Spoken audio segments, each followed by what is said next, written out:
stop me now, they won't stop me now, they won't stop me, no. They won't stop me now, they won't stop me now, they won't stop me, no.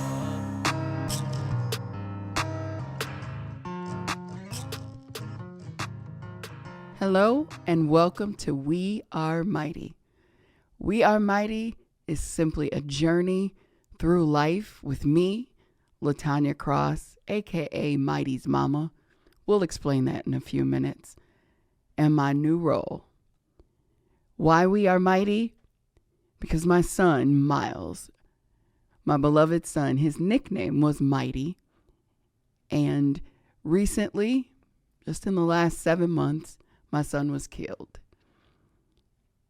The role of a grieving mother is not a role I would have ever expected to have to take on. I always wanted to have a podcast or a radio show or something to help other mothers, help other women. I thought maybe I would be doing something for single mothers. And then this role came along and I realized there's not a whole lot, at least not that I've seen, for women like me or women who look like me who are going through this process. And it's the rest of my life now. There's no limit, there's no time limit, and there's no process to grief. So hopefully you will join me as we go through this journey together. So just a little bit of my background. I was not a young mother. I had my first son at the age of 20, turned 21 3 months after. And my second son, Miles, was born 2 years later.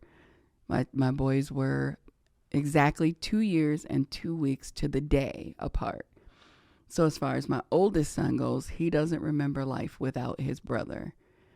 And as far as I can remember, I've always been the Eminem mom because both my boys' names started with an M. And that was always my theme. My theme for everything was Eminem this, Eminem that. I decorated their rooms with M&Ms. They probably got sick of it, but that was my babies. And I was always there in my baby's life. I supported them in everything. I was a sports mom. Miles played football for a little while. He did track for a little while. He did basketball. Malcolm, not so much. He wasn't a sports person, but he could sing. So I was a music mom. I was a church mom. I was a bonus mom to so many young men because all of my son's friends called me mom and still do. So all of these roles I took on, and I took them on with pride. I loved being there cheering my kids on. I loved being there supporting them. I loved having a Sunday where I had a pew full of young men who all came to church because I was that mama. If you spent the night on Saturday, you were going to church with us on Sunday. And they knew it and never put up a fight, and they were ready and excited to go with us. So to have the situation that I dealt with my son Miles was really a blow to me. Miles was 24 years old when he was taken from us. One of those situations of being in the wrong place at the wrong time, around the wrong people, and things happen. But when you have no time to prepare, it wasn't a sickness. There was no time to think about what could be coming. It's difficult. It's difficult to deal with, but we have no choice. I always said to people, I was a mother of young black men, so I never turned my ringer off on my phone. I kept my ringer on all through the night. My kids knew if anything happened, they could call me and mom would be there. And it's just so weird how July 15th, 2023, we were bowling as a family. Miles was with us and we had a great night. My brother was in town from out of state, and we were bowling and having memories and being goofy, and Miles being his crazy self. And we were together until midnight when the bowling alley closed, and Miles was on his way home. So I literally hugged him, said, "I love you, take your butt home." And I saw him going in that direction. So when my phone rang 4 hours later and it was his brother, I literally thought to myself, Malcolm's a truck driver, so maybe they called him to go out on an early route and he was just letting me know, because he's like that. He calls me for everything, literally. And I said before I answered the phone, Miles is fine. He was just with us. But when I answered the phone and Malcolm told me that he had just gotten a call that Miles had been shot, it took me a minute to even realize what he had just said. My husband jumped up and grabbed his phone and called Miles' best friend who was with him. I'm still asking Malcolm questions like, how? Wait, he was just with us? It's time seemed to stand still in that moment. And I just couldn't, my husband literally had to shake me and say, let's go. And so we went to the hospital and, we got the news, and it was devastating. It's not something you could prepare for ever. It's not something that you can even try to grasp the thought. And I remember thinking after this happened, what a hypocrite I had been, because, I'm very active in church. I'm a praise and worship leader. I sing, whatever's asked of me, I do. And I've been that one that's been there to comfort people in their time of bereavement, in their time of need, when things like this have happened. And I've always said to them, just take comfort in knowing that they're in a better place. And, he doesn't have to deal with the burdens of this world. And, I'm praying for you and God will give you strength. And, and I believed every word of it until it was my son. I didn't want to hear that.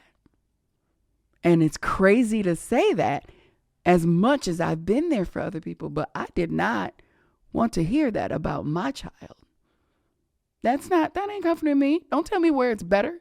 He's not with me anymore. I don't get to see him grow to the point of having a child. My son's 25th birthday would have been February 9th, 2024. And the thing about Miles is he was such a loving person, encouraging. He always told me, Mama, you gotta get that podcast going. You gotta do this. You gotta be on it, Mama. I ain't seen a video yet, Mama. So grief made me do it. The grief of losing my son, knowing the things that we wanted to do, has pushed me to where I'm going to do it, and I'm going to keep his memory alive. But this show isn't going to be about sadness. It's literally just how it is navigating now. I've had my boys for 24 years, and to not have one of them with me has completely changed my life. Unfortunately, life has to go on. And it's not easy for me to say that, because I literally thought, my son is gone. How is everybody else moving just fine and living their lives? My baby's gone. Why aren't you guys as upset as I am? Why isn't everybody standing still? My baby's gone. But I can't even stand still. I took the time, away from work, away from life, and literally sat under his picture for at least 3 months. Talking to him. Everybody grieves differently. I know that. But my thing is, what makes me feel better is talking about it. I guess talking to strangers, because I'm here recording this and I don't know who's going to hear it. But that's okay, because hopefully me talking about it, me talking it out, will help you as well. So it's not just a show for grieving mothers, because there's so many different forms of grief. There's people who are grieving losing a job. They didn't understand because it happened suddenly. They felt they were doing well. Could have been budget cuts. And they lost the job that they loved. And grieving it. That's still a form of grief. There are people who are grieving losing their homes. There's different things that you can grieve. There's different ways to grieve it. And I just want to help you with how I'm going through it. It won't just be me all the time. There may be times when I interview other people, have experts, have statistics. We're just going to get through this thing together. All in the memory of my baby. Mighty. We are mighty. And that's what this is all about.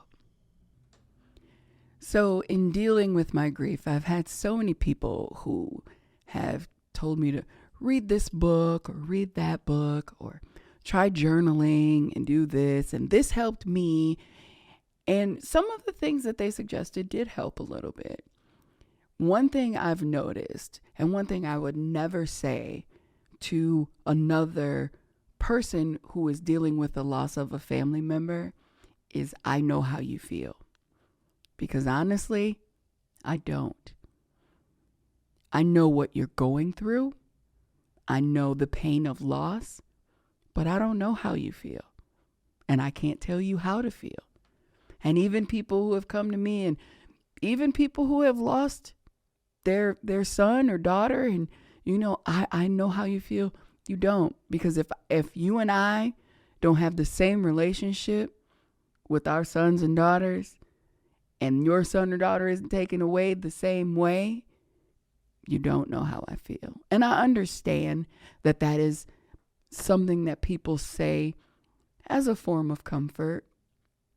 But I guess I'm just a realist. So it actually irritates me.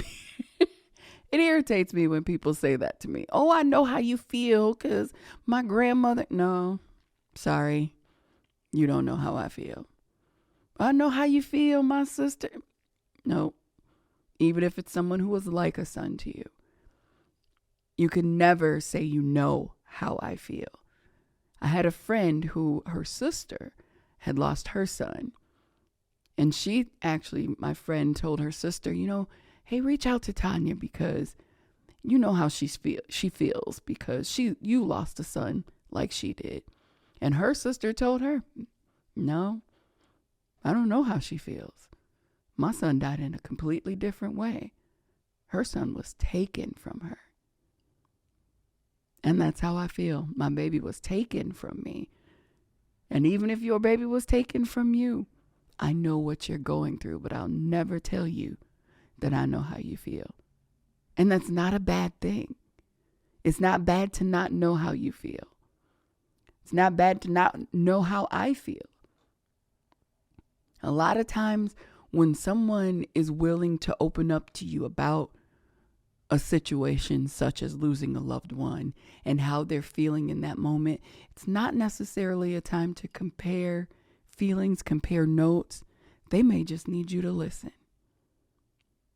Being there and listening and offering that shoulder to cry on, that means more than any advice that you could try to give at that time. Now, if they're asking you, what would you do in this situation? Or what should I do? Yes, feel free. And I'm not saying don't offer your advice, but don't be upset if they say to you, no, that ain't gonna work for me.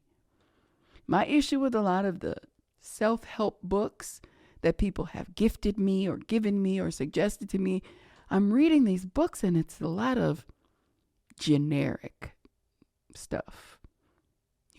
We're going to go through this. You're going to feel the pain. You're going to feel this way. You may feel anger. They're not really going to tell you that me, as a person who, like I said, praise and worship leader, talk to God all the time. Now question him. Almost question, listen, Lord, I know you can turn back time. Can we go back to July 15th and bring my son back? I said that every day for 3 months straight. I woke up hoping that nightmare was over and that it never happened, or that God had reversed it back to that day, because you can do it. I know you can do it. You can do anything but fail. But that doesn't mean it's on demand. And I know that because I've told people that. And now I've found myself questioning him. Questioning why. As I'm sure many people who have dealt with losses have done.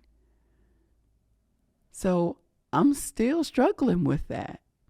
Still struggling with it. I still wake up hoping it's July 15th again and my son is here. My phone rings sometimes at night. Miles work third shift.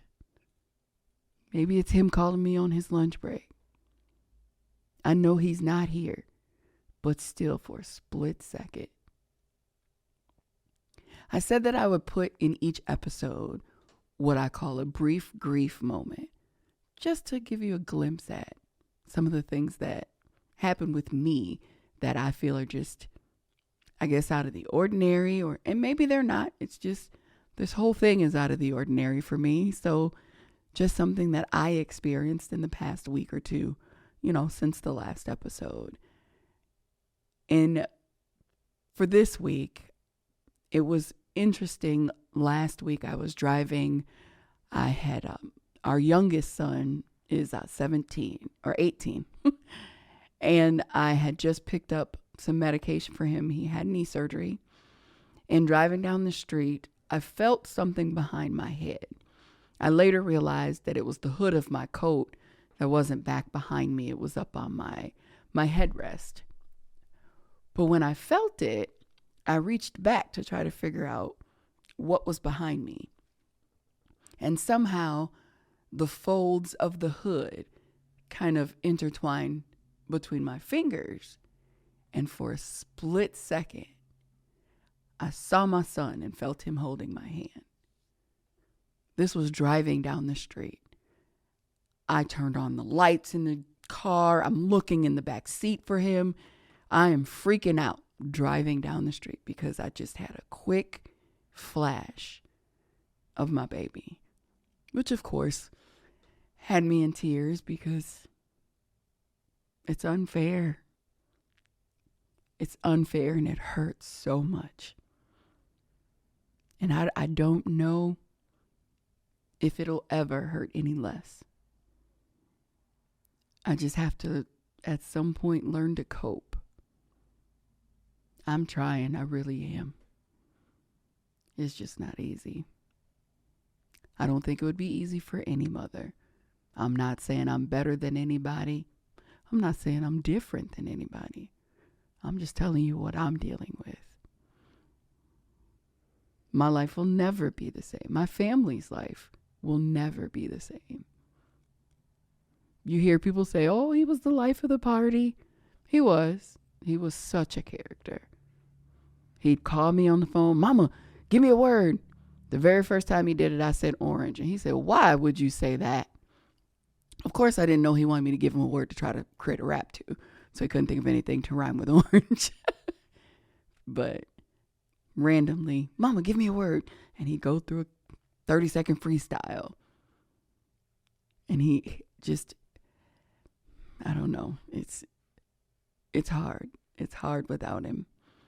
Miles had asthma from a young age. He still would suffer from it, up until the day he left us. And his common saying, we knew it not to be true, everybody that was close to him, but he would randomly just say, I need a cigarette.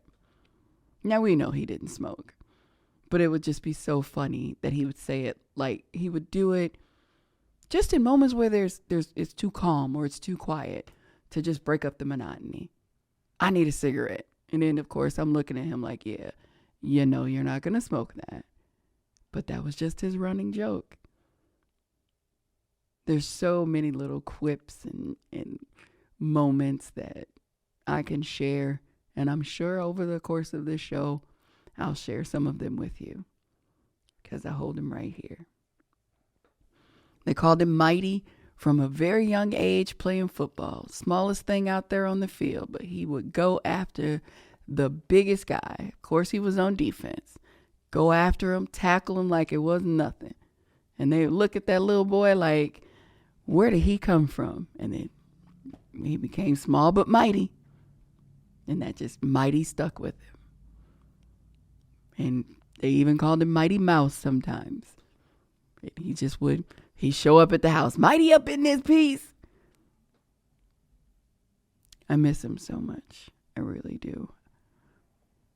As expected, I know. But we're going to get through this journey together. I hope you stick with me. I hope you're here for the next show to see what has happened next or what we're going through, or maybe some self-help tips, something that I can share that may help you with your journey. And all you do, be true to yourself, be strong, and always, always be mighty. So listen, I'm not a doctor, a therapist, or any type of a medical professional of any kind. I'm a mother, a woman who has a voice and has dealt with the loss. I speak for myself, and I speak to and through any other woman, mother, aunt, sister, friend who's had to deal with a loss, a significant loss. Again, it may not be a loved one. Anything that is taken away from your life as you know it and has caused a major change for you. My goal is to create a safe place where you can take a moment to just think through everything that you've been dealing with, things that people may not know that you're dealing with behind closed doors. And those are the things that we don't want to share with everyone else. But I'm here, sis. I understand. I'm going through it as well. I'm not going to tell you everything that I deal with behind closed doors because, trust me, it is not pretty. But I want to be here for you. I want to be here to help you in any way that I can. We Are Mighty is available wherever you listen to or watch your podcast every other week. We'd love to have you as a guest. Feel free to email us at wearemighty24@gmail.com. You don't have to be in person. We'll make a way to get you here with us. So I'm sure you heard my catchy intro, and you're going to hear it again as the outro. And that was none other than Mighty himself, my son Miles. And like he said, they won't stop me. His legacy will live on. There are so many people that he touched. As a matter of fact, at his funeral, I was asked if anyone was still at the distribution center where he worked, because it looked like every employee was there to pay respects. We love you, Miles.